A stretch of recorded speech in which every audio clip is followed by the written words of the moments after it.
They sweat more from one armpit than the other? No, but my right is always hairier. My right armpit gets way sweatier than the left. I used to think it was due to carrying my handbag on my right shoulder, but it happens even when I don't carry anything, so who knows. Put more deodorant on the one pit. Right side. Always. But sometimes one will be smellier. I don't keep track. Couldn't tell you. I've never given this though. Not really likely to either. You know. Yep. My right one sweats way more than my left, lol. I don't know, I've never really paid any attention to that. I do know that if I'm drywalling on a hot muggy day, if I don't keep myself aerated, I will get a chafed raw ass crack, lol. My right one is the only one that gets sweaty. Also my right nipple is the only one that gets hard. They have no idea what they are going to do with their life. In particular around late 20s/early 30s. I have had this feeling since I turned about 20. 8 years ago. Be grateful you at least can say you go to school. I can't even get out of bed 99% of the day other than to obtain my illegal substances necessary to feel okay enough to continue staying in bed. 20s fucking suck. I've not met anyone yet that said they enjoyed them. 30s is where you start getting comfortable. You begin to start treading water. Not actively drowning. Side note. My mom finished her degree at 50. My older brother in his mid-30s. We are always working on something in our lives. You've got things figured out that I'm still yet to tackle and vice versa. We're always working on something?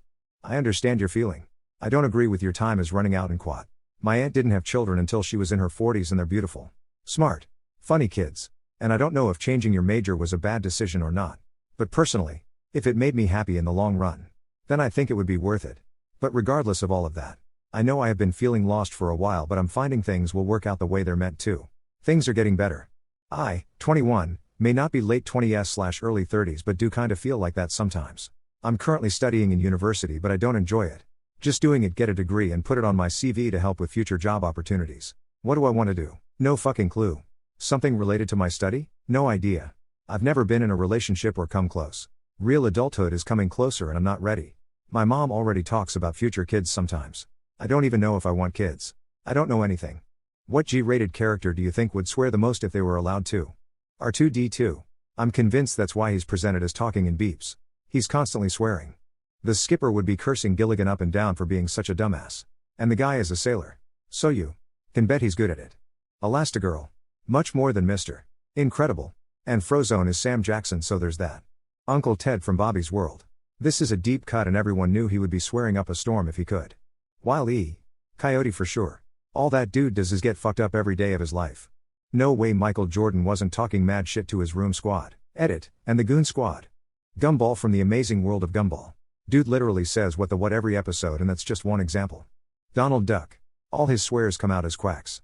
But if he was allowed to have that speech fix from the DuckTales reboot all the time. Absolutely Donald Duck. Or Scrooge McDuck. The Ducks. Basically. You ever seen them mad? Genie from the original Aladdin. Robin Williams, may he R.I.P., HBO stand-ups are funny but absolutely not family friendly. To hear Genie swear while doing his random antics would be very fun. Ignoring that, Fat Albert and the Cosby Kids would be throwing N-bombs all over the place. I think Bugs Bunny would probably swear a lot. Nicole Watterson.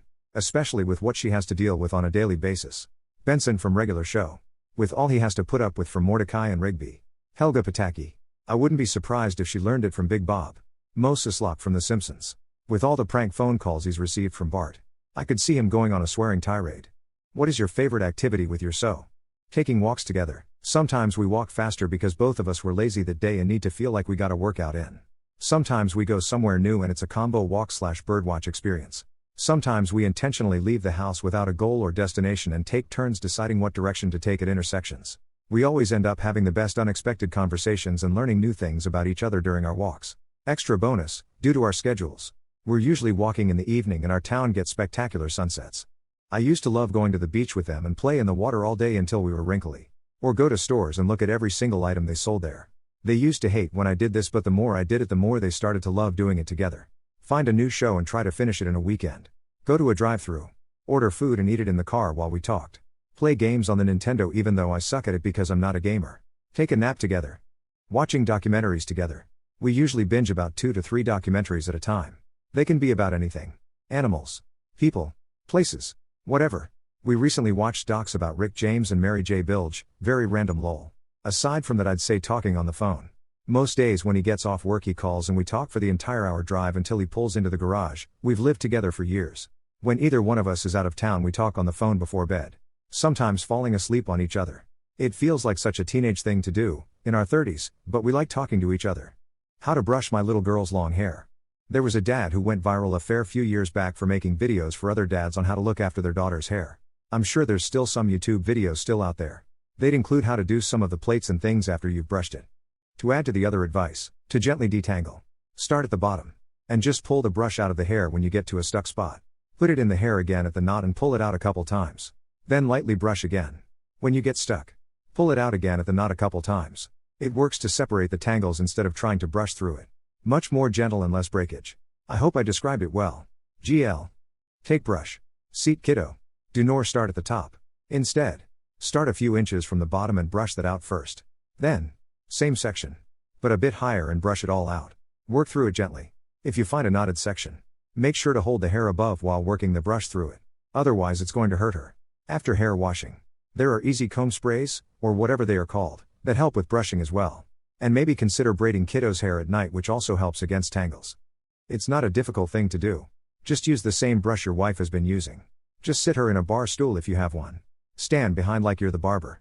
Take her hair and gather it together like you're going to put in a ponytail. Hold the hair with your non-dominant hand and with your other hand brush downwards. If it has knots, just work small sections until it's all straight. Then you can full-length brush. Also, be sure to underhand brush it. Simply flip the tooth side up and brush downwards.